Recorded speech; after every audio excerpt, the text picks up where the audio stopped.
Like all seasons of anime, Winter 2018 is contentious, and whether or not you're a fan of it seems to come down to one specific thing: how much you're a fan of slice of life. There are of course other popular anime this season, with genres ranging from mecha, to absurdist comedy, to good old isekai, and even to yuri. But, and I'm certainly biased in saying this, many of Winter's best shows are slice of life, and those who dislike the genre could easily end up watching half as many shows as I would this season. If I were to look for another season that was this good for slice of life, I'd have to go back a good bit. Winter 2017 was pretty good, with shows like Urarara Meiroucho, Maid Dragon, Demi-chan, and Kemono Friends, but even that doesn't really compare to the depth of great slice of life shows this season, and some of those shows were more heavily comedy oriented. Going back further, summer 2016 poses a bit of a challenge. Anime like New Game, Ama Ama to Inazuma, and Amanchu aired, but again, while that season had many great slice of life shows, the pool isn't quite as deep. Going any further back is somewhat unnecessary. Suffice it to say that this is the most solid season for the genre in over 2 years.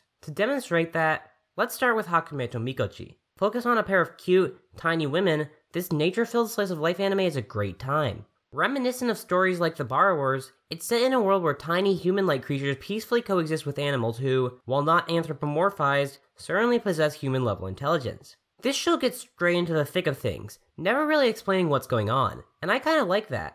Sure, there's an interesting world here that could be explored, from the intelligent bugs, to the odd supernatural occurrences, to the fact that there are tiny humans building tiny cities. But, as many a great slice of life show has done in the past, it ignores that, because it isn't important. What is important, the characters and atmosphere of the world, are what's actually brought forward, and this is done to great effect.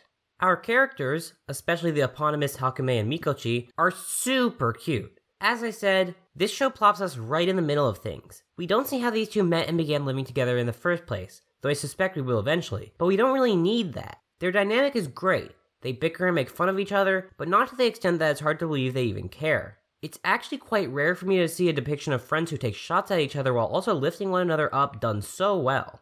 The other characters we met so far are nice too, but the other thing I need to highlight here is the backgrounds. They're excellent, which is pretty important since being absorbed into the setting is clearly what the show wants from you. They're all quite beautiful, and I'm honestly surprised how little they've been passed around, since they make wonderful wallpapers. Altogether, this show isn't particularly special, but it's a good time and quite a pleasant way to spend a Friday evening. Mitsuboshi Colors is a very different sort of slice of life. To be brief, this is not a show to watch if you hate seeing bratty anime children, because they're the focus of the show. But if you're the kind of person who likes seeing children be awful in a vicarious way, this is probably the show for you. Sure, these kids are causing all sorts of havoc throughout the town, but I'd be a liar if I said I didn't enjoy seeing that. And while these kids are certainly goblins, determined to make the local cop's life miserable, they're still pretty adorable at the same time. Something I particularly have to praise is the fact that the show managed to meaningfully separate their personalities. Kids in anime often feel like they fit into one of two archetypes: the perfect, innocent little angel, or the awful bully demon child. The kids here aren't really either. They all cause trouble, but it's just because they're young and don't fully understand the consequences of their actions. They're all clearly different people, not interchangeable in any way. Yui is the leader, but a bit of a naive crybaby. Kotoha spends all her time on her 3DS, and is undoubtedly the member of the trio with the most violent ideas. And Sachan is overly eager and very into poop jokes. The supporting cast is great for bouncing off of colors, either contributing to or disrupting their plans. Like Hakumiko, this isn't going to blow your mind, but it's a very fun experience.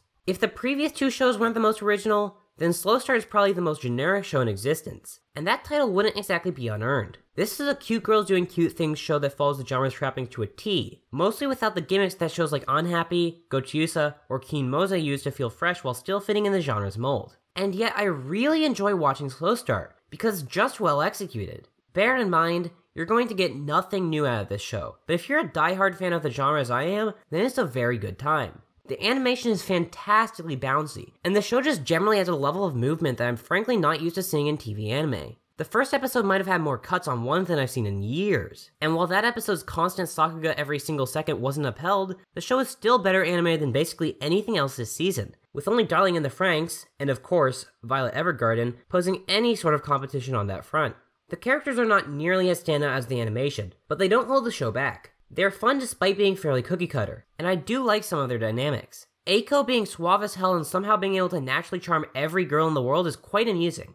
The yuri in this show, in general, is pretty interesting. While it's certainly used for comedy at many points, there's a sort of genuine feeling to it that I often don't get out of these shows, which is real nice to see. It's definitely worth taking a look at if you're a yuri fan. Also, Eiko and Kamudi's relationship is adorable. and I dare anyone to prove me wrong.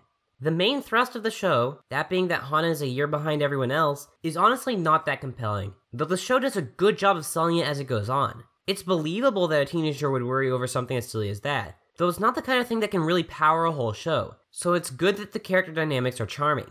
Hiroe's introduction certainly made this narrative work a bit better, though it's still not the driving force behind my enjoyment of it. Once again, I have to say, do not watch this show if you're not a big fan of the genre. It's not worth it. But to cute girls doing cute things fans as well as Yuri fans, it's at least worth a shot. It's likely this will be my go-to example of how generic material can be sustained by excellent execution. But the real standout slice of life show this season, the reason I believe this genre is doing so well, and the entire purpose of this video is the absolutely excellent Yudu Camp, also known as Laid Back Camp. Yudu Camp is easily my favorite of the shows I've listed, but more than that, it's an anime of the season contender. This show is so my kind of thing that it's mind-blowing. If you're a fan of Iyashike, this is the show for you, because we haven't gotten a show this good in the genre since at least Flying Witch and Amanju, and I'd argue that, if this show can manage to maintain its current quality, it's even better than those two.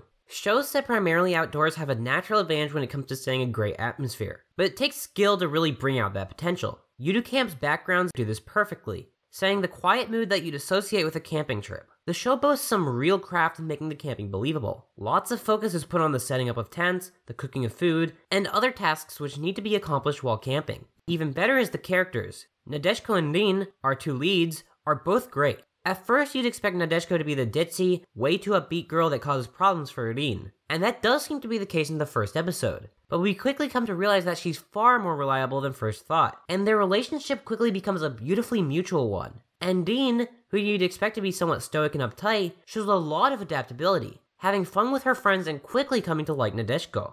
This is the kind of show that requires I make myself a cup of tea before watching each episode. It's just so nice and warm, the perfect kind of show to watch in the morning before doing things, or in the evening after a long day. In many ways, it's a spiritual successor to Yama no Susume, and it's absolutely holding me over until we get the third season of that show in summer. If it keeps up the current quality, it has a very serious shot at being my anime of the season.